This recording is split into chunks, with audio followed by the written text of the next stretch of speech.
Everyone and welcome to न्याय academy. Super 30 की हमारी इस सीरीज में जो हमने यूपीएससी ईपीएफओ की तैयारी करने वाले स्टूडेंट्स के लिए शुरू की है, आज मैं आपके लिए लेकर आई हूँ top 30 MCQs on factories act 1948। देखिए, इससे पहले जो हमारा वीडियो था वो हमने कोड ऑन वेजेस, जो ये न्यू लॉ है लेबर लॉज में, इस पे मैंने आपको सुपर 30 सीरीज के अंदर टॉप 30 एमसीक्यूज कराए थे। और देखिए, ये एमसीक्यूज जो हम आपको दे रहे हैं बिल्कुल फ्री ऑफ कॉस्ट प्रोवाइड किए जा रहे हैं। कोई हमने मॉक टेस्ट का बिल्कुल भी चार्ज नहीं कर रहे हैं। एंड ये एमसीक्यूज जो आपको प्रोवाइड किए जा रहे हैं, आई गारंटी आपको कहीं और किसी भी साइट पे या किसी भी चैनल द्वारा नहीं दिए जाएंगे, बिकॉज ये मैंने पर्सनली एक्ट में से उठाकर खुद क्वेश्चंस फ्रेम किए हैं और ये आपको कहीं और नहीं मिलेंगे। So these are very important. सिर्फ आपके बेनिफिट के लिए ये जो सुपर 30 की सीरीज है हमने शुरू की है, ताकि लेबर लॉज जो है आपका बहुत अच्छे से कवर हो जाए और कोई भी क्वेश्चन जो है ऐसा ना हो जिसे आप अटेम्प्ट ना कर पाए ईपीएफओ के एग्जाम में। चलिए, तो अगर आपने कोड ऑन वेजेस के जो ऊपर मेरी एमसीक्यू सीरीज है और एक प्रॉपर वीडियो है जिसमें मैंने पूरा एक्ट एक्सप्लेन किया है, अगर आपने वो नहीं देखा है तो मैंने उसका लिंक डिस्क्रिप्शन में डाला हुआ है। Please go and watch it. ये बहुत ही इंपॉर्टेंट एक्ट है, रीसेंट एक्ट है और बहुत सारे क्वेश्चंस इस एक्ट से बनते हैं।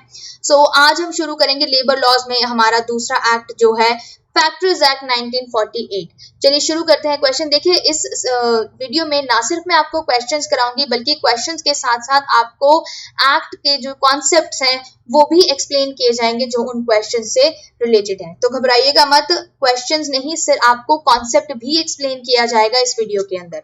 चलिए शुरू करते हैं विदाउट फर्दर अडू। और चैनल को प्लीज सब्सक्राइब कीजिए अगर आपने सब्सक्राइब नहीं किया है।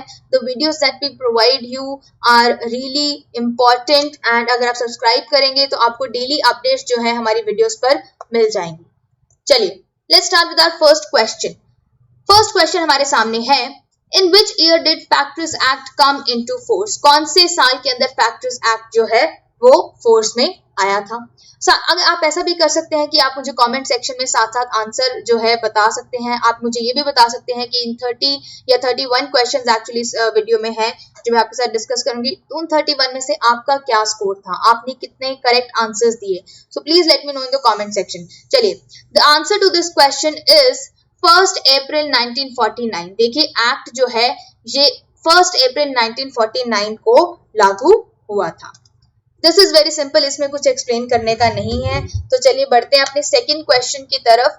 Second question is, how many days in advance does the occupier of a factory premises gives notice of occupancy to the chief inspector? सवाल ये पूछ रहा है कि जो फैक्ट्री का ऑक्यूपेंसी होता है, जो फैक्ट्री का जो ऑक्यूपायर होता है, ठीक है, वो जिस टाइम जो है ऑक्यूपाई करता है फैक्ट्री को, तो उसे चीफ इंस्पेक्टर को नोटिस देना पड़ता है कि ये फैक्ट्री जो है मैंने ऑक्यूपाई की हुई है। तो ये नोटिस कितने दिन पहले, कितने दिन एडवांस में उसको देना पड़ेगा? इसका करेक्ट आंसर है ए, 15 डेज। तो 15 दिन पहले फैक्ट्री के ऑक्यूपायर को चीफ इंस्पेक्टर को नोटिस देना पड़ेगा। नेक्स्ट क्वेश्चन हमारे सामने है, which of the following statements are correct? इसमें से कौन सी स्टेटमेंट आपको बतानी है सही है? सबसे पहली स्टेटमेंट है, factories act applies to all factories using power and employing 10 or more workers, and if not using power, employing 20 or more workers on any day of the preceding 12 months। देखिए, पहला स्टेटमेंट क्या कह रहा है कि factory act उन सभी factories पे अप्लाई होता है जो पावर का इस्तेमाल करते हैं, यानी बिजली से चलती हैं और वहां पे 10 या 10 से ज्यादा वर्कर्स काम कर रहे हैं। सेकंड केस कह रहा है ये वहां भी अप्लाई होता है जो फैक्ट्रीज पावर नहीं यूज कर रही, यानी इलेक्ट्रिसिटी से नहीं चल रही हैं, लेकिन वहां पर 20 या 20 से ज्यादा वर्कर्स जो है पिछले 12 महीनों में काम कर रहे थे।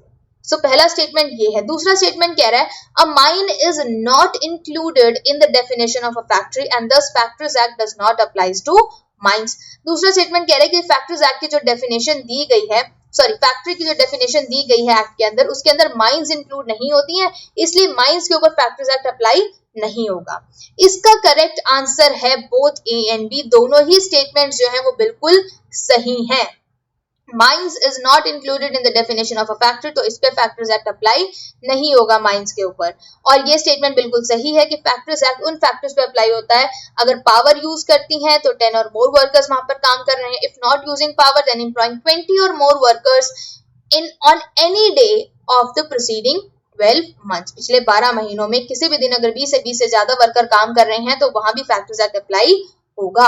और कहां देखिए अप्लाई नहीं होगा factories act. Factories act also does not apply to a mobile unit of armed forces of the union. Armed forces of the union में देखिए हमारी 3 फोर्सेस आती हैं, आर्मी, नेवी एंड एयरफोर्स। तो इनकी जो मोबाइल यूनिट्स है, मोबाइल यूनिट से मतलब है जो मूविंग यूनिट्स हैं, ठीक है, उसमें अगर 10 या 20 जितने भी हमारे सोल्जर्स हैं वो फैक्टर्स की डेफिनेशन में नहीं आता है, वो फैक्टर्स एक्ट वहां अप्लाई नहीं होगा। एक रेलवे रनिंग शेड, तो रेलवेज में जो शेड्स डले होते हैं या जो छोटी छोटी दुकानें बनी होती हैं वहां पे फैक्टर्स एक्ट नहीं काम होगा। होटल, रेस्टोरेंट या ईटिंग पब्लिक प्लेस, इन सब केसेस में भी फैक्टर्स एक्ट अप्लाई नहीं होगा। चलिए नेक्स्ट हमारा क्वेश्चन है, what are the general duties of an occupier. देखिए ऑक्यूपायर कौन होता है, वो पर्सन जिसने फैक्ट्री को ऑक्यूपाई किया हुआ है, ठीक है। फैक्ट्री प्रेमिसेस में जो ऑक्यूपेंट है, जो ऑक्यूपाई किए हुए है, उसको ऑक्यूपायर कहते हैं और उसकी कुछ ड्यूटीज होती हैं एज एन ऑक्यूपायर। सो सवाल ये है कि क्या ड्यूटीज हैं, उसकी जनरल ड्यूटीज क्या हैं। ये 4 ड्यूटीज आपके सामने यहाँ पे मेंशन्ड है। इन चारों में से आपने बताना है कि कौन सी जनरल ड्यूटीज ऑक्यूपायर की है। तो करेक्ट ऑप्शन आपको बताना है कि क्या है। करेक्ट ऑप्शन आपके हिसाब से अगर डी है, डी ऑप्शन क्या है, defining the local meal time.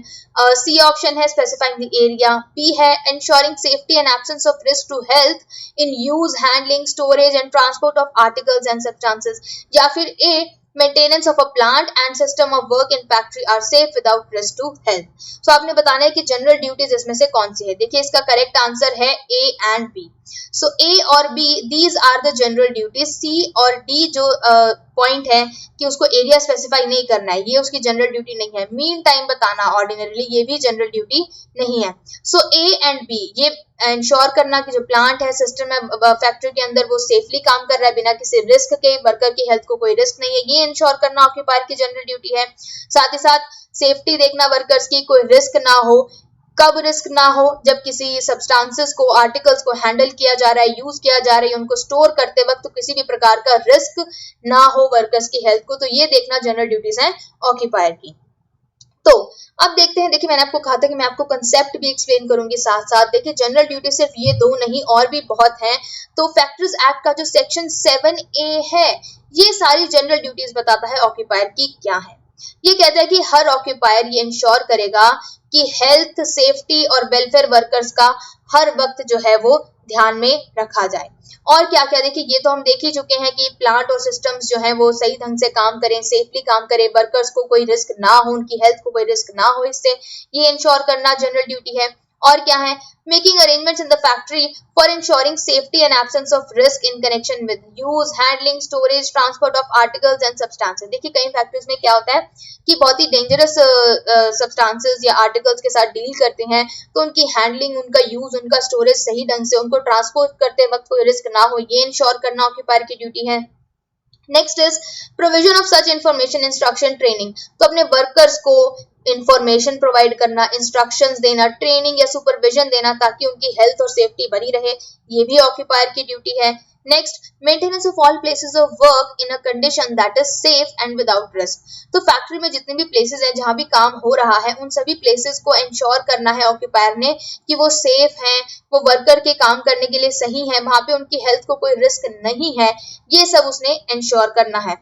Next, provision, maintenance and monitoring of such working environment in the factory for the workers that is safe, without risk to health and adequate as regard facilities and arrangements for their welfare at work. Last point में कह रहा है कि workers के लिए जो working environment है वो safe हो, तो उसको सेफ ही को ही मेंटेन करके रखना है, मॉनिटर भी करना है कि कोई रिस्क तो नहीं नया अराइज हो रहा है, उनकी हेल्थ को कोई रिस्क नहीं हो, तो ये सब अरेंजमेंट, वर्कर्स के वेलफेयर के लिए जो अरेंजमेंट है ये सब करना है। And these all are the general duties which are mentioned under section 7A of the factories act. तो ये सारी जनरल ड्यूटीज जो है वर्कर की है। नेक्स्ट क्वेश्चन हमारे सामने है, which provisions regarding health are mentioned in sections 11 to 20 in the Factories Act। Section 11 से लेके 20 तक कुछ हेल्थ से रिलेटेड प्रोविजंस है जो मेंशन है। ये पूछ रहा है कि नीचे दिए गए ऑप्शंस में से वो कौन से प्रोविजंस हैं जो 11 से 20 सेक्शंस के अंदर मेंशन है। सो पहला है क्लीनलीनेस, दूसरा है डस्ट एंड फ्यूम्स, फिर है ventilation and temperature, and fourth is disposal of waste. So इसमें से आपको बताना है कि वो कौन से प्रोविजंस हैं हेल्थ के रिगार्डिंग जो सेक्शन 11 से 20 के अंदर मेंशन है। So your correct answer is all of the above. ये सारे ही जो प्रोविजंस हैं हेल्थ के रिगार्डिंग फैक्टरीज एक्ट के सेक्शन 11 से 20 के अंदर मेंशन है। चलिए आइए देखते हैं और कौन से प्रोविजन है जो सेक्शन 11 से लेके 20 तक हेल्थ के रिगार्डिंग मेंशन्ड है। फटाफट से देख लेते हैं। देखिए सबसे पहला क्लीनलीनेस तो हम देख ही चुके। क्लीनलीनेस में क्या कुछ वहां पे मेंशन्ड है सेक्शन 11 में कि मिट्टी नहीं इकट्ठी होनी चाहिए, जो सारा बेसिकली कह रहा है कि डर्ट नहीं एक्यूमुलेट करनी है, कोई भी रिफ्यूज वेस्ट मैटर है वो डेली रिमूव करना है बाय स्वीपिंग, और जिस भी फ्लोर पे वर्कमैन काम कर रहे हैं वो डेली क्लीन करने हैं एटलीस्ट वंस, एक बार तो कम से कम हर हफ्ते में क्लीन करने हैं, वॉश करने हैं यूजिंग डिसइंफेक्टेंट जब भी जरूरत हो।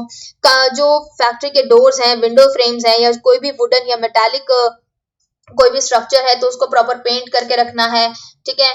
और ये सारा at least once in every period of 5 years, तो 5 साल में एक बार कम से कम पेंटिंग जो है फैक्ट्री प्रेमिसेस की, डोर्स की, विंडोज की, या जो भी स्ट्रक्चर्स हैं वुडन या मेटालिक उनकी करनी है क्लीनिनेस के अंदर। ये सारी चीजें मेंशन है। नेक्स्ट जो प्रोविजन हेल्थ से रिलेटेड वो सेक्शन 12 के अंदर है, that is disposal of waste and effluents. Waste मतलब कचरा, एफ्लुएंट्स मतलब जो भी प्रोसेस हो रही है फैक्ट्री के अंदर उसमें से जो भी आउटपुट नहीं कहेंगे उसे, बेसिकली जो गंदा जो सब्सटेंसेस, जो वेस्ट सब्सटेंसेस जो निकल रहे हैं उन्हीं को हम एफ्लुएंट्स कहते हैं। सो व्हाटएवर इज रिमूवल, जो रिमूवल हमें करना होता है, जिसका रिमूवल करना होता है एफ्लुएंट्स का, जो वेस्ट मटेरियल होता है, तो हर ऑक्यूपायर की ड्यूटी है कि उसे इफेक्टिव अरेंजमेंट्स करने हैं ताकि ये वेस्ट और एफ्लुएंट्स को ट्रीट करके पहले फिर बाहर रिमूव किया जाए। 13 में कह रहा है वेंटिलेशन एंड टेम्परेचर। वर्कर्स की हेल्थ के लिए जो ऑक्यूपायर होता है उसे इंश्योर करना है कि जो फैक्ट्री प्रेमिसेस हैं वहां पे प्रॉपर वेंटिलेशन हो, टेम्परेचर जो है वो ज्यादा हॉट ना हो, तो ये सब इंश्योर करना है कि फ्रेश एयर सर्कुलेट होती रहे, ठीक है। टेम्परेचर ऐसा हो कि जिसमें वर्कर काम कर सके, कंफर्टेबल काम कर सके, उनकी हेल्थ को किसी भी प्रकार का नुकसान ना हो। डस्ट एंड फ्यूम के अंदर जो सेक्शन 14 में है ये मेंशन है कि देखिए कुछ मैन्युफैक्चरिंग प्रोसेसेस ऐसी होती हैं जो केमिकल्स जिसमें इन्वॉल्व होते हैं, जैसे टेक्सटाइल और जूट की होती है। सो इनके अंदर क्या होता है कि बहुत सारी डस्ट जनरेट होती है इनके मैन्युफैक्चरिंग प्रोसेस में, फ्यूम्स निकलती हैं या और बहुत सारी इंप्योरिटीज जो है वो निकलती हैं, जनरेट होती हैं। तो ये सारी चीजें वर्कर्स की हेल्थ के लिए बहुत ज्यादा नुकसानदायक हैं।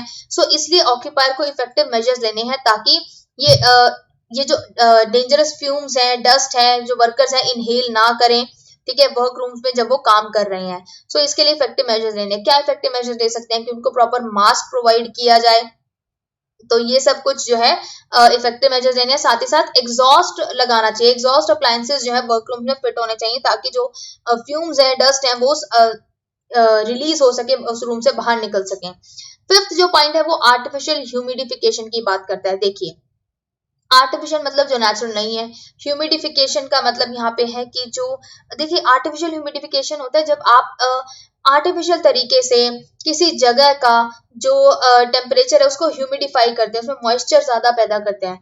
देखिए कुछ इंडस्ट्रीज ऐसी होती हैं जैसे कॉटन, टेक्सटाइल या सिगरेट, जिनके मैन्युफैक्चरिंग में या इन चीजों को मैन्युफैक्चर करने के लिए इनकी फैक्ट्री में ह्यूमिडिटी जो है बहुत ज्यादा चाहिए होती है, हायर डिग्री ऑफ ह्यूमिडिटी जरूरत होती है, तभी इनका मैन्युफैक्चरिंग प्रोसेस जो है वो किया जा सकता है, मैन्युफैक्चरिंग किया जा सकता है। तो इस पर्पस के लिए जो एयर है उसको आर्टिफिशियल तरीके से उसकी ह्यूमिडिटी को बढ़ाया जाता है, उसमें मॉइस्चर कंटेंट बढ़ाया जाता है। और कई बार ये जो इंक्रीज या डिक्रीज करते हैं मैन्युफैक्चरिंग प्रोसेस के दौरान, ह्यूमिडिटी में जो इंक्रीज डिक्रीज आता है, इससे वर्कर की हेल्थ पर बुरा असर पड़ सकता है। तो स्टेट गवर्नमेंट इस बारे में रूल्स बना सकती है, वो स्टैंडर्ड्स प्रिस्क्राइब करेंगे कि क्या स्टैंडर्ड्स होने चाहिए ह्यूमिडिफिकेशन के, मेथड जो यूज कर रहे हो आप आर्टिफिशियल तरीके से जो ह्यूमिडिटी एयर के बढ़ा रहे हो वो क्या मेथड्स आप यूज कर सकते हो, टेस्ट प्रिस्क्राइब कर सकती है स्टेट गवर्नमेंट, और मेथड बता सकती है जो अडॉप्ट करने हैं ताकि एडिक्वेट वेंटिलेशन, तो वेंटिलेशन के लिए और cooling of air in the work rooms, इसके लिए क्या मेथड्स होंगे वो भी स्टेट गवर्नमेंट प्रिस्क्राइब कर सकती है। नेक्स्ट जो प्रोविजन दिया गया है वर्कर्स की हेल्थ को इंश्योर करने के लिए वो है ओवर क्राउडिंग। सो ऑक्यूपायर ने ये इंश्योर करना है कि ओवर क्राउडिंग नहीं होनी चाहिए वर्क रूम्स के अंदर, क्योंकि ओवर क्राउडिंग से भी वर्कर्स की हेल्थ पर बुरा असर पड़ता है, वो अपनी ड्यूटीज को एफिशिएंट तरीके से डिस्चार्ज नहीं कर सकते। तो ये सेक्शन प्रोहिबिट करता है ओवर क्राउडिंग को। तो एज अ जनरल प्रोहिबिशन ये सेक्शन कहता है कि हर वर्कर को मिनिमम वर्किंग स्पेस कितना मिलना चाहिए, 14.2 क्यूबिक मीटर्स का जो मिनिमम स्पेस हर वर्कर को काम करने के लिए मिलना चाहिए, ताकि ओवर क्राउडिंग ना हो। नेक्स्ट जो है प्रोविजन वो है लाइटनिंग का। देखिए लाइटनिंग में यहाँ पे कह रहे हैं कि प्रॉपर लाइट होनी चाहिए ताकि वर्कर्स जो हैं एडिक्वेट लाइट में काम कर सके, सब कुछ लाइटिंग, ज्यादा अंधेरा नहीं होना चाहिए वहां पे, और ग्लेजिंग नहीं होनी चाहिए, तो ग्लेयर नहीं पड़ना चाहिए काम करते वक्त, क्योंकि इससे एक्सीडेंट्स हो सकते हैं। तो लाइटिंग सूटेबल होनी चाहिए, नेचुरल आर्टिफिशियल जो भी लाइटिंग यूज कर रहे हैं वो प्रॉपर होनी चाहिए ताकि वर्कर्स जो है सही तरीके से काम कर सकें। नेक्स्ट ड्रिंकिंग वाटर के बारे में बात करता है सेक्शन 18। ये कहता है हर फैक्ट्री के अंदर इफेक्टिव अरेंजमेंट करना है ताकि वर्कर्स को सूटेबल पॉइंट्स पे सही और सेफ ड्रिंकिंग वाटर जो है कन्वीनियंट तरीके से अवेलेबल कराया जा सके। और जितने भी पॉइंट्स हैं जहां पर भी वो वाटर कूलर या ड्रिंकिंग वाटर अवेलेबल है उनको लेजिबली मार्क करना है, तो वहां पे मेंशन करना है, बड़ा बड़ा बोर्ड पे ऐसे लगाना है कि ड्रिंकिंग वाटर यहाँ पे मिल रहा है। तो और ये ड्रिंकिंग वाटर का जो साइन, जो ये लेबल लगाना है वो इस लैंग्वेज में होना चाहिए जो वर्कर्स ज्यादातर समझते हैं, तो उनकी लैंग्वेज में ही वहां पे मार्क्ड होना चाहिए कि ये ड्रिंकिंग वाटर है। साथ ही साथ जो ड्रिंकिंग वाटर का पॉइंट है, जो वो कूलर लगाया गया है, वो किसी भी वॉशिंग प्लेस, यूरिनल या लैट्रिन या स्पिटून के 6 मीटर के दायरे में नहीं होना चाहिए। सो ड्रिंकिंग वाटर या ड्रिंकिंग कूलर, जो वाटर कूलर लगाया है, वो इन सभी प्लेसेस के 6 मीटर के दायरे में नहीं होना चाहिए। नेक्स्ट जो हमारा सेक्शन 19 है वो कहता है लैट्रिन्स एंड यूरिनल्स के बारे में। तो वर्कर्स की हेल्थ को मेंटेन करने के लिए सफिशिएंट लैट्रिन और यूरिनल का अकोमोडेशन जो है वो प्रोवाइड करना है फैक्ट्री प्रेमिसेस के अंदर, और ये ऐसी जगह सिचुएटेड होने चाहिए कि वर्कर्स किसी भी टाइम इनको एक्सेस कर सकें। और मेल फीमेल के लिए अलग सेपरेट वॉशरूम्स बनाने हैं, और जो लैट्रिन्स और यूरिनल्स हैं वो प्रॉपर, उनके अंदर लाइटिंग होनी चाहिए, वेंटिलेशन पैसेज होना चाहिए प्रॉपर, और वो क्लीन और सैनिटरी कंडीशंस हर वक्त साफ सुथरे मेंटेन करके रखने हैं। और स्वीपर्स एम्प्लॉय करने हैं जिनकी मेन ड्यूटी यही है कि उन वॉशरूम्स को, लैट्रिन्स, यूरिनल्स और वॉशिंग प्लेसेस को जो क्लीन रखें हर टाइम। नेक्स्ट हम बात करते हैं स्पिटून्स की। स्पिटून्स मतलब जो थूकदान हर फैक्ट्री के अंदर जो है वो बनाए जाने चाहिए, कन्वीनियंट प्लेसेस पे होनी चाहिए ताकि वर्कर्स उनको यूज कर सकें, और ये स्पिटून्स जो है क्लीन और हाइजीनिक कंडीशंस के अंदर मेंटेन किए जाने चाहिए। साथ ही साथ एक नोटिस जो है वो लगाना है हर प्रेमिसेस पे, जिसमें ये लिखा हो कि कोई भी पर्सन इन स्पिटून्स के अलावा कहीं और भी थूक नहीं फेंकेगा या स्पिट नहीं करेगा, ठीक है। और नोटिस में ये भी लिखा होना चाहिए कि अगर कोई भी ऐसा करता है तो उसकी पेनल्टी पे करनी पड़ेगी। नेक्स्ट हमारा क्वेश्चन आता है क्वेश्चन नंबर 6, जो कहता है कि as per factories act after how many years should the factory premises be painting and refurbished. देखिए अभी मैंने आपको क्लीनलीनेस का पॉइंट बताया है जो सेक्शन 11 में है, और उसमें इस सवाल का जवाब हमने पढ़ा था। चलिए, सो अगर आपको पता है इसका जवाब कमेंट सेक्शन में जरूर बताइएगा कि फैक्ट्रीज एक्ट के हिसाब से कितने साल बाद फैक्ट्री प्रेमिसेस को पेंट और रिफर्बिश करना है। इसका आंसर है 5 इयर्स। हम ये पीछे अभी देख कर आए हैं, सेक्शन 11 में मैंने आपको एक कॉन्सेप्ट कराया है क्लीनलीनेस का, जिसमें ये लिखा था कि हर 5 साल बाद every 5 years, once in every 5 years factory premises को पेंट और रिफर्बिश करना है। चलिए नेक्स्ट क्वेश्चन हमारा है, as per section 2 in the factories act who will be called as an adult. Factories act के सेक्शन 2 के हिसाब से अडल्ट कौन है? आपके ऑप्शंस हैं a person who has completed the age of 21 years, a person who is less than 19 years, a person who has completed the age of 24 years, or a person who has completed the age of 18 years, and the correct answer is 18 years। तो factories act के हिसाब से भी जो adult की as है, that is जो 18 साल कंप्लीट कर चुका है, उसे अडल्ट माना जाएगा फैक्ट्रीज एक्ट के हिसाब से। चलिए, this was pretty simple, nothing to explain as such. Next question हमारा देखते हैं, क्वेश्चन नंबर 8, सेक्शन 2G जो फैक्ट्रीज एक्ट का है वो किस चीज को डिफाइन करता है? सो आपको बताना है कि सेक्शन 2G के अंदर कौन सी डेफिनेशन है। देखिए ऐसे क्वेश्चंस आपको बहुत कम, बहुत ही रेयर ही देखने को मिलेंगे, बट मैंने इंक्लूड किया है to make you understand, to make you remember कि इस तरीके से भी सवाल जो है बन सकते हैं, बट इनके चांसेस बहुत कम है एग्जाम में आने के, ऐसे आपसे डायरेक्ट सेक्शंस नहीं पूछेगा। फिर भी for your knowledge section 2G जो है वो मैन्युफैक्चरिंग प्रोसेस की बात करता है कि मैन्युफैक्चरिंग प्रोसेस क्या होती है। अब हमारे लिए यहाँ पे इंपॉर्टेंट ये समझना है कि मैन्युफैक्चरिंग प्रोसेस का मतलब क्या है, इसके अंदर क्या क्या चीजें इंक्लूड होती हैं और क्या क्या चीजें नहीं इंक्लूड होती हैं। तो देखिए इसकी जो डेफिनेशन है वो बहुत ही बड़ी डेफिनेशन है, but you have to understand, इसमें से सवाल बन सकते हैं। देखिए कुछ भी मेकिंग, ऑल्टरिंग, चेंज करना, किसी चीज को रिपेयर करना, सुंदर बनाना, फिनिशिंग करना, उसकी packing, oiling, washing, cleaning, breaking up, demolishing, या किसी भी तरीके से ट्रीट करना या आर्टिकल को अडेप्ट करना ताकि उसको यूज किया जा सके, सेल करने के लिए, ट्रांसपोर्ट करने के लिए, उसकी डिलीवरी या डिस्पोजल के लिए, ये सारे जो प्रोसेसेस हैं ये मैन्युफैक्चरिंग के अंदर आते हैं। और क्या मैन्युफैक्चरिंग के अंदर आता है, देखिए pumping of oil, water, sewage और एनी अदर सब्सटेंस, ये भी मैन्युफैक्चरिंग प्रोसेस में काउंट होता है। Next, generating, transforming, transmitting power, this is also type of manufacturing process.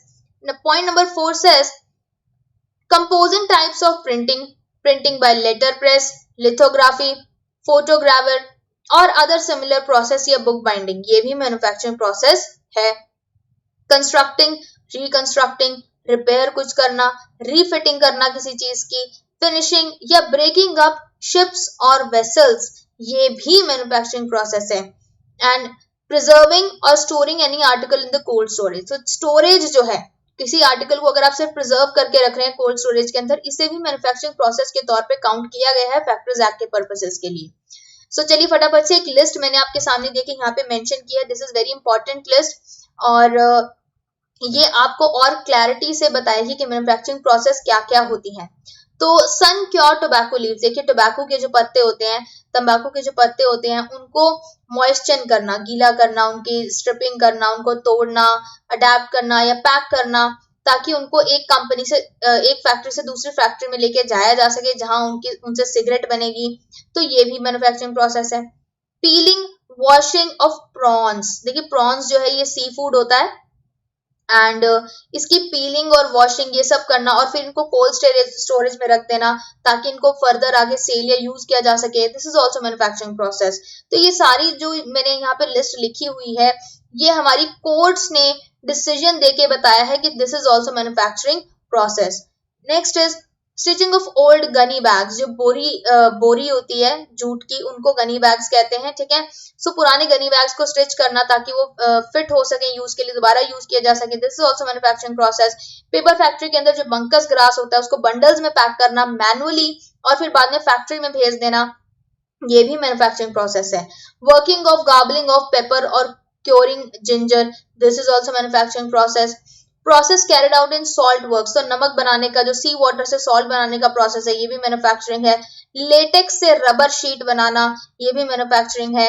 A process employed for the purpose of pumping water, water pump करने के लिए जो भी प्रोसेस आप यूज करते हो, सिर्फ वाटर पंप करने के लिए, बाहर निकालने के लिए, किसी भी तरीके से पंप करने के लिए जो भी प्रोसेस एम्प्लॉयड किया जाता है, that is also manufacturing process. Next is work done on the bangles of cutting grooves in them, so जो बैंगल्स होती हैं, जो चूड़ियां होती हैं, उसके अंदर कोई भी अगर यहाँ पे कुछ कट वर्क किया जाता है, कोई ग्रूव्स जो बनाए जाते हैं, उनको कलरिंग जो की जाती है, वो भी मैन्युफैक्चरिंग प्रोसेस के अंदर काउंट होता है। चलिए नेक्स्ट देखते हैं कौन से ऐसे प्रोसेसेस हैं जो मैन्युफैक्चरिंग के प्रोसेस में काउंट होते हैं। फटाफट से ये लिस्ट खत्म करते हैं अपनी। सोप बनाना, साबुन जो बनाना है ये भी मैन्युफैक्चरिंग प्रोसेस है। Making of bidis manufacturing process है। इलेक्ट्रिकल अप्लायंसेस की मदद से फूड बनाना किसी होटल की किचन में, ये भी कोर्ट ने बोला है कि मैन्युफैक्चरिंग प्रोसेस है।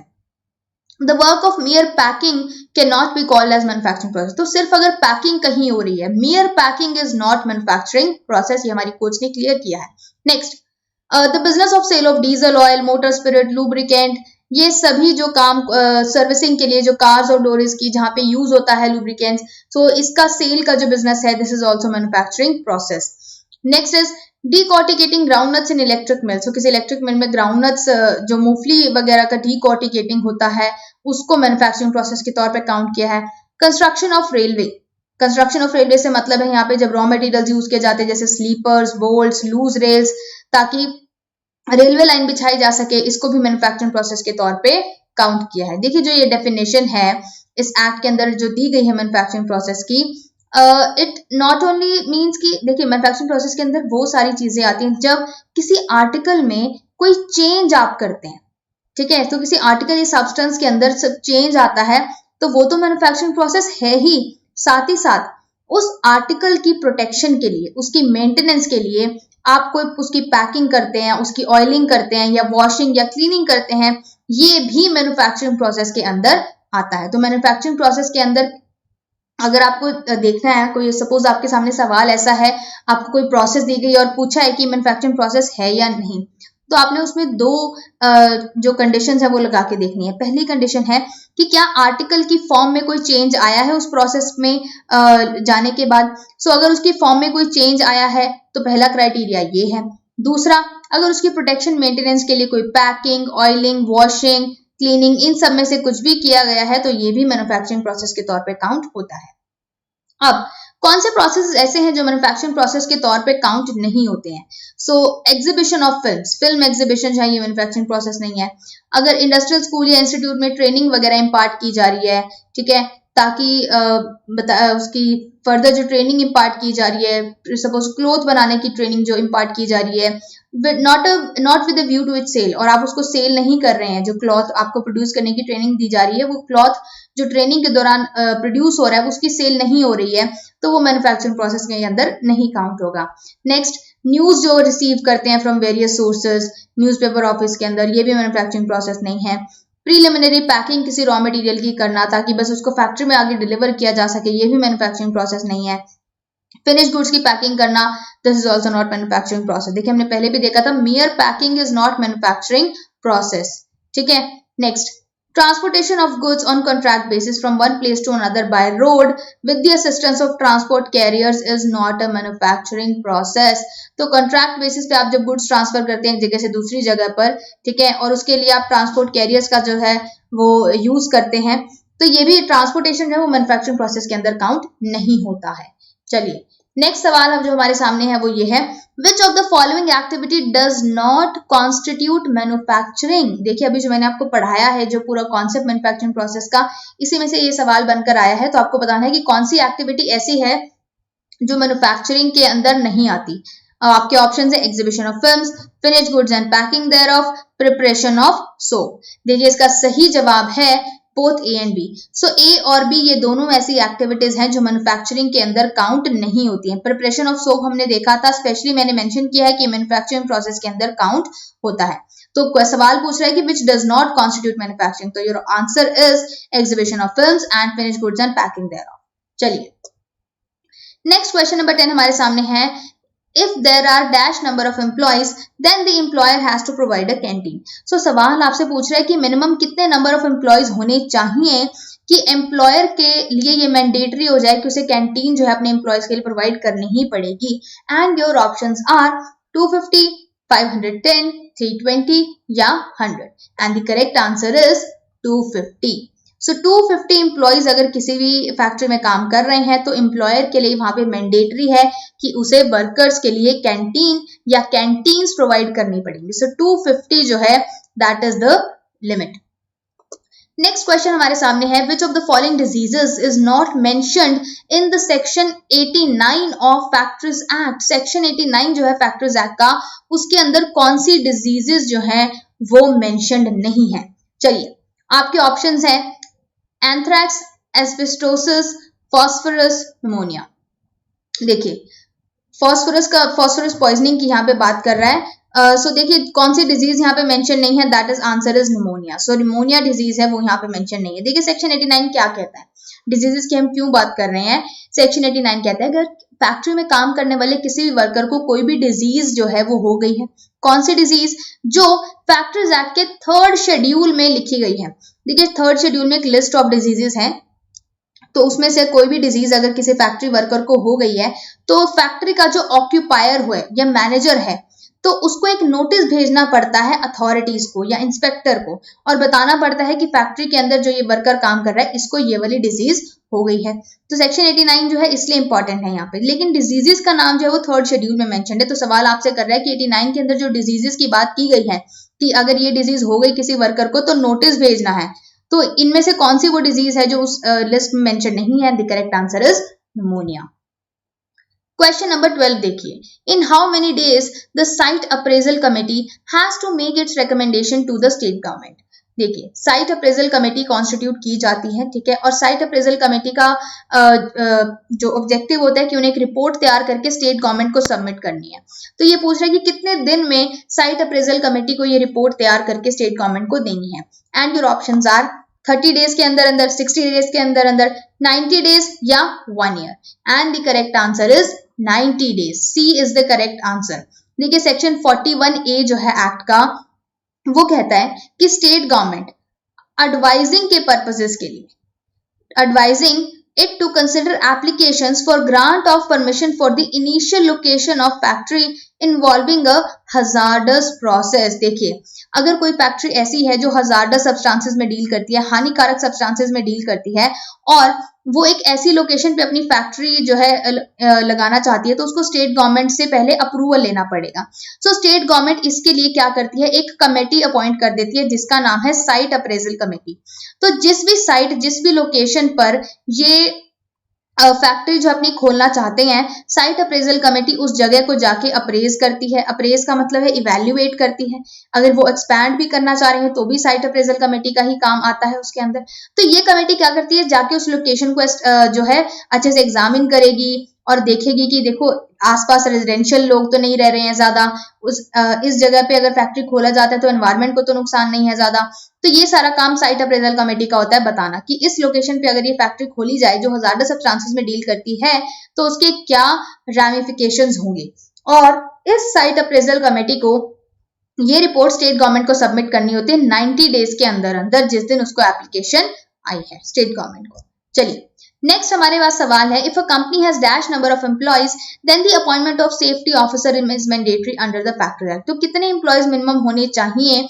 अगर ये मिनिमम नंबर ऑफ एम्प्लॉइज हैं किसी भी फैक्ट्री में तो सेफ्टी ऑफिसर जो है अपॉइंट करना मैंडेटरी है। तो ये मिनिमम नंबर ऑफ एम्प्लॉइज पूछ रहा है यहाँ पे आपसे, एंड योर ऑप्शंस आर 500, 100, 1000 या 3000। The correct answer is 1000। तो 1000 एम्प्लॉइज अगर किसी फैक्ट्री में हैं तो उस फैक्ट्रीज के अंदर मैंडेटरीली कंपलसरी एक सेफ्टी ऑफिसर अपॉइंट किया जाना चाहिए।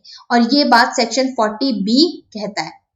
स्टेट गवर्नमेंट नोटिफिकेशन निकाल के ऑक्यूपायर को ये मैंडेटरी बोल देगी कि आपने जहां पे भी 1000 से ज्यादा वर्कर काम कर रहे हैं वहां पे एक सेफ्टी ऑफिसर अपॉइंट करना है, या फिर अगर स्टेट गवर्नमेंट के ओपिनियन में जो भी मैन्युफैक्चरिंग प्रोसेस या ऑपरेशन कैरी ऑन कर रही है वो फैक्ट्री, वो किसी भी वर्कर की हेल्थ के लिए उसको बॉडीली इंजरी हो सकती है, रिस्क है वहां पे, या पॉइजनिंग या डिसीज हो सकती है किसी भी प्रकार की, तो वहां पर भी सेफ्टी ऑफिसर अपॉइंट करना मैंडेटरी है। क्वेश्चन नंबर 14 हमारे सामने है, फिटनेस सर्टिफिकेट जो ग्रांट किया जाता है सेक्शन 69 के तहत वो कितने टाइम तक वैलिड है? देखिए, फिटनेस सर्टिफिकेट जो है वो वर्कर को लेना होता है कि he is fit to work. तो ये फिटनेस सर्टिफिकेट होता है जो एक जनरल सर्जन जो है प्रोवाइड करता है। फिटनेस सर्टिफिकेट ये प्रमाण करता है कि the worker is fit to work in the factory. So ये सर्टिफिकेट जो सेक्शन 69 के तहत ग्रांट किया जाता है ये कितने टाइम के लिए वैलिड है? सवाल ये है। Your options are 10 months, 24 months, 6 months या 12 months, and the correct answer is 12 months। तो 12 महीने के लिए यानी 1 साल के लिए जो फिटनेस सर्टिफिकेट है वो वैलिड है। Next, how many hours in a week can an adult work as per factories act? सवाल ये है कि एक अडल्ट वर्कर जो है वो हफ्ते में कितने घंटे काम कर सकता है? सो मैक्सिमम आवर्स आपसे यहाँ पे पूछ रहा है वो। Your options are 9 hours, 56 hours, 34 hours या 48 hours, and the correct answer is 48 hours। तो 48 hours is the maximum time जो एक वर्कर हफ्ते में काम कर सकता है। ये बात सेक्शन 51 बताता है कि कोई भी अडल्ट वर्कर 48 hours से ज्यादा किसी भी हफ्ते में काम नहीं करेगा। Next, question number 16. Choose the correct option that states the type of leave facilities for a worker mentioned in the Factories Act. सवाल ये है कि Factories Act के अंदर different types of leaves अगर mentioned हैं तो कौन सी, देखिए अगर लीव फैसिलिटी की बात करता है फैक्ट्रीज एक्ट की, वर्कर जो है वो लीव ले सकता है, तो कौन सी टाइप की लीव की बात की गई है फैक्ट्रीज एक्ट के अंदर? सवाल ये है। Maternity leave, casual leave, annual leave with wages as per factories act या national and festive holidays? The correct answer is C annual leave with wages as per factors act. तो factors act के अंदर एक ही प्रकार की leave की बात की गई है and that is annual leave with wages. Next question हमारे सामने है, आपको बताना है कि नीचे दिए गए स्टेटमेंट में से कौन सा सही है कौन सा गलत है। स्टेटमेंट है a young person between 15 to 18 years of age is not allowed to work on any dangerous machine। कि एक यंग पर्सन जो 15 से 18 साल की उम्र का है उसको किसी भी खतरनाक या डेंजरस मशीन पे काम करने के लिए अलाउड नहीं है। You have to tell that whether this statement is true और false and the answer is it is false. देखिए आपने सोचा होगा कि ये सही बात है कि 15 से 18 साल के बच्चे को डेंजरस मशीन पे काम करने नहीं दिया जाना चाहिए, लेकिन एक्ट के अंदर ऐसा मेंशन्ड है अ यंग पर्सन जो 15 से 18 साल की उम्र का है, he is not allowed to work on any dangerous machine without training and supervision. तो देखिए जो विदाउट ट्रेनिंग और सुपरविजन लिखा हुआ है, this is the qualifying phrase here. तो अगर उसको प्रॉपर ट्रेनिंग या सुपरविजन प्रोवाइड की गई है तो प्रॉपर ट्रेनिंग और एडिक्वेट ट्रेनिंग या सुपरविजन के बाद उसको अलाउ किया जा सकता है, चाहे उसकी उम्र 15 से 18 साल भी क्यों ना हो। तो 15 से 18 साल के बच्चे को प्रॉपर ट्रेनिंग और सुपरविजन के बाद 15 से 18 साल के वर्कर को डेंजरस मशीन पे काम करने के लिए अलाउ किया जा सकता है। Next is when a worker will be entitled for payment of over time. Over time के लिए वर्कर जो है कब एंटाइटल्ड होगा, ओवर टाइम पेमेंट उसको कब मिलेगी। Your options are when he has worked more than 9 hours in a day or when he has worked more than 48 hours in a week। So correct option is both A and B। So 9 घंटे से ज्यादा अगर उसने एक दिन में काम किया या पूरे हफ्ते के अगर हम देखें तो अगर उसने 48 आवर्स से ज्यादा काम किया है तो he is eligible for payment of overtime। ठीक है, सेक्शन 59 ये बात बताता है कि सेक्शन 59 कहता है कि एक्स्ट्रा वेजेस पे किए जाएंगे ओवर टाइम के लिए, और रेट क्या होगा, किस रेट पे over time wages, twice the rate of ordinary, यानी नॉर्मल वेज रेट से दुगना जो है उस रेट पे ओवर टाइम वेजेस पे किए जाएंगे। तो twice the rate of normal wages जो है वो ओवर टाइम रेट होगा। Next, what is the rest interval period prescribed under the factors act for a worker. देखिए ऐसा तो है नहीं कि वर्कर सारा दिन जो है वो लगातार काम ही करते रहेंगे, रेस्ट इंटरवल जरूरी है ताकि वो एफिशिएंट तरीके से काम कर सके। तो फैक्टर्स एक्ट के अंदर जो रेस्ट का इंटरवल पीरियड है वो भी बताया गया है कि कितना टाइम उनको रेस्ट करने के लिए दिया जाना चाहिए। ठीक है, सो आपको यही बताना है कि कितना रेस्ट इंटरवल पीरियड जो है फैक्टर्स एक्ट के अंदर एक वर्कर के लिए दिया गया है, प्रोवाइडेड है, मेंशन्ड है। Your options are 1 hour, at least half an hour, 2 hours, या कोई भी रेस्ट पीरियड मेंशन नहीं है। The correct answer is B, at least half an hour. So at least half an hour जो है हर वर्कर को जो है रेस्ट पीरियड प्रोवाइड करना है, और ये बात सेक्शन 56 बताता है। देखिए वर्कर जो है एट अ स्ट्रेच 5 आवर्स काम करेगा और 5 आवर्स के बाद उसको हाफ एन आवर का जो रेस्ट पीरियड है वो मिलना ही चाहिए, ये रेस्ट इंटरवल एक्ट में लिखा है। Question number 20, what is the maximum time an adult worker, चाहे मेल या फीमेल, वो काम कर सकता है इन अ डे। देखिए हमने एक वीक का देखा था मैक्सिमम टाइम, 1 वीक में मैक्सिमम जो वर्कर है 48 आवर्स काम कर सकता है। अब सवाल आपसे कर रहा है कि एक दिन के अंदर कितना जो है मैक्सिमम टाइम जो एक अडल्ट वर्कर काम कर सकता है। देखिए अडल्ट वर्कर का मैक्सिमम टाइम है ये भी याद रखिएगा। So your options are 8 hours, 9 hours, 10 hours या 12 hours, and the correct answer is 9 hours. तो एक अडल्ट वर्कर मैक्सिमम जो है 9 आवर्स एक दिन में काम कर सकता है, और ये बात सेक्शन 54 कहता है कि कोई भी अडल्ट वर्कर चाहे वो मेल है या फीमेल है उससे 9 घंटे से ज्यादा काम नहीं करवाया जाएगा। ठीक है, चलिए देखिए ओवर टाइम की जो पेमेंट है वो कर सकते हैं। तो अगर सिचुएशन ऐसा है कि वर्कर्स को ज्यादा 9 घंटे से ज्यादा काम करने के लिए बुलाया जा रहा है तो ओवर टाइम पेमेंट उनकी होगी, इस सिचुएशन में काम करवाया जा सकता है। नेक्स्ट क्वेश्चन नंबर 21 पूछ रहा है How many holidays in a week are allowed as per Factories Act? Factories Act के अंदर कितने हॉलीडेज, कितनी छुट्टियां एक हफ्ते में अलाउड हैं? Your options are 1 holiday, 2 holidays, Saturday और संडे का, नो हॉलीडे एट ऑल, या हाफ डे हॉलीडे के तौर पर एक हफ्ते में ले सकता है worker. The correct answer is 1 holiday. तो ए जो है ये करेक्ट आंसर है, एक हॉलीडे हफ्ते में अलाउड है वर्कर को फैक्टरीज एक्ट के हिसाब से। एंड देखिए ये क्या लिखा हुआ है एक्ट के अंदर कि एक पूरा होल डे जो है हफ्ते में छुट्टी के तौर पे मिलेगा वर्कर को, और जनरली ये first day of the week, और ये छुट्टी का जो हॉलीडे कब होगा, first day of the week. लेकिन अगर वो suppose first day of the week क्या होता है, मंडे, अगर मंडे को सपोज किसी कारण से जो है वो नहीं छुट्टी देना चाहते, सो मंडे के बाद जो one of the 3 days immediately before और after the first day of the week, यानी मंडे से 3 दिन पहले या मंडे से जो 3 दिन के मंडे के बाद के जो 3 दिन होते हैं, इनमें किसी भी दिन एक दिन जो है छुट्टी प्रोवाइड की जा सकती है। तो ओवरऑल हम कह सकते हैं कि 10 दिन के अंदर टोटल एक छुट्टी तो मिलेगी ही मिलेगी, एक हॉलीडे वर्कर को मिलेगा ही मिलेगा। चलिए नेक्स्ट 22 जो क्वेश्चन हमारे सामने है वो ये है कि सेक्शन 106 के हिसाब से एक कंप्लेंट फाइल करनी है आपने, ठीक है। अगर कोई भी ऑफेंस इस एक्ट के अंदर हुआ है, इस एक्ट के तहत हुआ है, तो इंस्पेक्टर को उसकी नॉलेज जो है, उसका नोटिस जो है देना पड़ेगा, ठीक है। तो वो कंप्लेंट फाइल करेगा। तो इंस्पेक्टर को जब भी पता चलता है कि इस एक्ट के तहत ऑफेंस हुआ है, तो इसकी ड्यूटी है कि उसे कंप्लेंट फाइल करनी है। तो ये कंप्लेंट कितने टाइम के अंदर वो फाइल कर सकता है? Your options are 6 months, 3 months, 1 month या 12 मंथ्स के अंदर अंदर, and the correct answer is 3 months. तो सेक्शन 106 के हिसाब से 3 महीने के अंदर अंदर इंस्पेक्टर को कंप्लेंट फाइल करने का टाइम दिया गया है, जब भी उसे पता चला है कि ऑफेंस हुआ है। Question number 23. The scheme of leave prepared by the occupier or the manager is valid for how many months? देखिए एक्ट के अंदर एक स्कीम ऑफ लीव की बात की गई है कि हर फैक्ट्री को या हर एम्प्लॉयर को एक स्कीम ऑफ लीव प्रिपेयर करने की, किस हिसाब से कौन सी लीव जो है वो अपने वर्कर्स को देंगे, साल में कितनी लीव्स देंगे, तो इसकी पूरी एक स्कीम तैयार करनी है। और सवाल ये पूछ रहा है कि ऑक्यूपायर या मैनेजर ये जो स्कीम ऑफ लीव प्रिपेयर करता है, ये स्कीम कितने टाइम तक वैलिड है? Your options are 6 months, 9 months, 1 year या 2 year. The correct answer is 1 year. तो स्कीम ऑफ लीव जो प्रिपेयर की जाती है ये 1 ईयर तक वैलिड है, ठीक है। और ये जो स्कीम उसने प्रिपेयर की है ऑक्यूपायर और मैनेजर ने, उसको लिखित में ये स्कीम जो है चीफ इंस्पेक्टर के पास सबमिट करनी है। ये 12 महीने तक वैलिड होगी और इसको 12 महीने के बाद फर्दर 12 महीने के लिए रिन्यू भी किया जा सकता है बिना किसी मॉडिफिकेशन के लिए। साथ ही साथ ये स्कीम जो बनाई जाती है, इस स्कीम को प्रॉपर डिस्प्ले पे लगाना है फैक्ट्री में, किसी भी जगह पे जहां पे वर्कर जो है उसको कन्वीनियंट प्लेसेस पे देख सके, तो ये डिस्प्ले पे भी लगाना है फैक्ट्री में।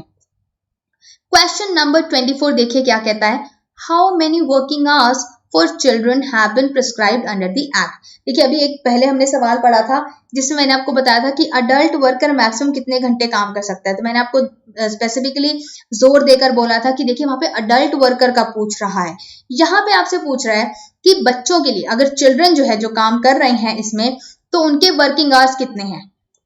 Your options are for 3 hours during the day and night, 4 hours, 4.5 hours या 6 hours during the day and night, and the correct option is C 4.5 hours। तो बच्चों से काम जो कराया जा सकता है वो सिर्फ 4.5 hours के लिए कराया जा सकता है, इससे ज्यादा नहीं कराया जा सकता, डे और नाइट दोनों मिला। साथ ही साथ सेक्शन 71 देखिए ये बात बताता है, जो वर्किंग आवर्स बताता है चिल्ड्रन के कितने होंगे। एक और वहां सेक्शन 71 कहता है कि अगर कोई फीमेल चाइल्ड काम कर रही है तो 8 AM से she is allowed to work in any factory except between 8 AM and 7 PM। So ये टाइम लिमिट है कि इस टाइम को छोड़ के किसी और टाइम उस फीमेल चाइल्ड से काम नहीं कराया जाएगा। चलिए नेक्स्ट जो हमारे सामने क्वेश्चन है 25, that is what is the minimum age of a child who can be allowed to work in a factory. देखिए फैक्ट्रीज एक्ट के हिसाब से एक लिमिट सेट की गई है कि इतनी एज का बच्चा ही जो है फैक्ट्री में काम कर सकता है। तो वो मिनिमम एज आपसे पूछ रहा है कि कितनी एज का बच्चा उसको अलाउ किया जा सकता है फैक्ट्री में काम करने के लिए। Your options are 12 years, 14 years, 15 years या 16 years, and the correct answer is B 14 years। तो मिनिमम जो एज है वो 14 साल होनी चाहिए, यानी 14 या 14 से ऊपर की उम्र का जो बच्चा है वो फैक्ट्री में काम कर सकता है। तो अगर किसी बच्चे ने 14 साल की उम्र अपनी पूरी नहीं की है, he is not eligible to work in a factory. This is very important question. Next question number 26, ये बात करता है क्रेच फैसिलिटी की। देखिए क्रेच क्या होती है, देखिए फैक्ट्री में काम करने वाली अगर कोई फीमेल वर्कर है, उसका कोई छोटा बच्चा है, तो बच्चों के लिए क्रेच फैसिलिटी प्रोवाइड की जाती है, डे केयर जिसको हम कहते हैं इंग्लिश में, जहाँ पे बच्चों को खिलाया जाता है, संभाला जाता है, उनकी प्रॉपर नरिशमेंट वगैरह उनको दिया जाता है, खाना पीना उनको दिया जाता है। तो ये क्रेच फैसिलिटी जो है मैंडेटरी है फैक्ट्रीज में प्रोवाइड करना, लेकिन कितने नंबर ऑफ फीमेल वर्कर्स जो है अगर काम कर रहे हैं तभी ये मैंडेटरी होता है। सो मिनिमम नंबर आपको बताना है कि कितनी फीमेल वर्कर्स अगर फैक्ट्री में काम कर रही हैं तभी उस फैक्ट्री के एम्प्लॉयर के लिए, ऑक्यूपायर के लिए, मैनेजर के लिए ये मैंडेटरी हो जाएगा कि उसे क्रेच फैसिलिटी प्रोवाइड करनी ही करनी है। तो minimum number of female workers आपसे पूछ रहा है, जब 10 से ज्यादा वर्कर्स फीमेल वर्कर्स काम कर रही होंगी, 20 से ज्यादा, 30 से ज्यादा, ये ऐसी कोई लिमिट है ही नहीं, हर केस में प्रोवाइड करना है। देखिए करेक्ट आंसर इसका है सी, मोर देन 30। तो अगर 30 से ज्यादा फीमेल वर्कर्स किसी फैक्ट्री में काम कर रही हैं तो वहां पे मैंडेटरीली क्रेच फैसिलिटी प्रोवाइड करनी है। ये बात सेक्शन 48 बताता है कि कंपलसरी है, तो आपको एक सूटेबल रूम अलग से प्रोवाइड करना पड़ेगा जहां 6 साल तक के जो बच्चे हैं इस क्रेच फैसिलिटी का जो फायदा है, बेनिफिट जो है उठा सके। जहां पे भी 30 से ज्यादा फीमेल वर्कर्स काम कर रही है वहां पे क्रेच फैसिलिटी मैंडेटरी है।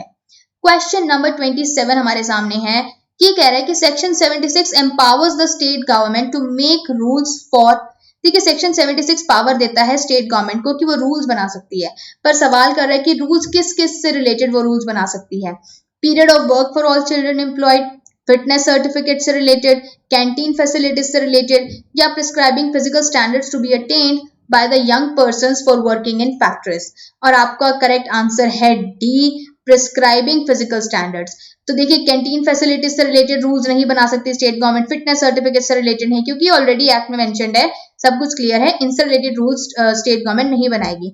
लेकिन फिजिकल स्टैंडर्ड जो प्रोवाइड करने हैं कि कोई भी यंग पर्सन जो अगर फैक्ट्री में काम कर रहा है तो उसका फिजिकल फिटनेस कैसा होना चाहिए, स्टैंडर्ड क्या होना चाहिए, इससे रिलेटेड रूल जो है वो स्टेट गवर्नमेंट बना सकती है। और कौन से ऐसे रूल्स हैं जिनके तहत जो पावर है स्टेट गवर्नमेंट को बनाने की, देखिए prescribing physical standards to be attend by children and adolescent, कि चिल्ड्रन और अडोलेसेंट जो है उनके क्या फिजिकल स्टैंडर्ड्स उनको मीट करना है कि तभी वो फैक्ट्री में काम कर पाएंगे। सर्टिफाइंग सर्जन जो फिटनेस सर्टिफिकेट देता है तो क्या प्रोसीजर होगा उसका, उससे रिलेटेड रूल स्टेट गवर्नमेंट बना सकती है। स्पेसिफाइंग अदर ड्यूटीज, बाकी ड्यूटी सर्टिफाइंग सर्जन की क्या होंगी, ये सब जो है इनसे रिलेटेड जो रूल्स हैं वो स्टेट गवर्नमेंट बना सकती है।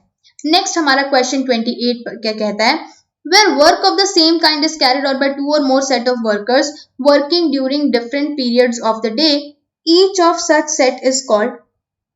तो ये देखिए आपसे सवाल एक टर्म के बारे में यहाँ पे पूछ रहे हैं, एक टर्म जो है उसके बारे में एक क्वेश्चन है। ये कह रहा है कि जब सेम काइंड, एक ही तरीके का काम जो है 2 या 2 से ज्यादा सेट में वर्कर करते हैं during different periods of the day, दिन में अलग अलग टाइम, तो हर एक सेट का नाम क्या दिया गया है फैक्ट्री एक्ट के तहत। योर ऑप्शंस आर, क्या उसे रिले कहेंगे, शिफ्ट कहेंगे, ग्रुप या co-worker.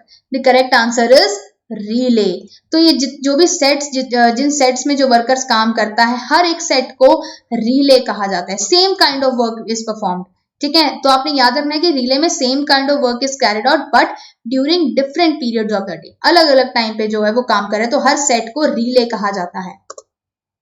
Question number 29, cubic metres में बताइए कि कितना स्पेस हर वर्कर को अलॉट किया गया है। देखिए मैंने आपको ओवर क्राउडिंग का प्रोविजन बताया था अभी थोड़ी देर पहले जब मैंने आपको हेल्थ से रिलेटेड प्रोविजंस एक्सप्लेन किए थे सेक्शन 11 से 20 में, तो उसमें हमने ओवर क्राउडिंग पढ़ा था और वहां पे मैंने आपको इस सवाल का जवाब भी बताया था, ठीक है। अगर आपको याद है तो आप बताइए इसका करेक्ट आंसर क्या है कि कितना क्यूबिक मीटर स्पेस हर वर्कर को मिलना चाहिए फैक्ट्रीज एक्ट के हिसाब से। Your options are 9.5, 10 cubic metres, 14.2 cubic metres या 12.4। देखिए ये सारी वैल्यूज जो है क्यूबिक मीटर्स में है, ठीक है।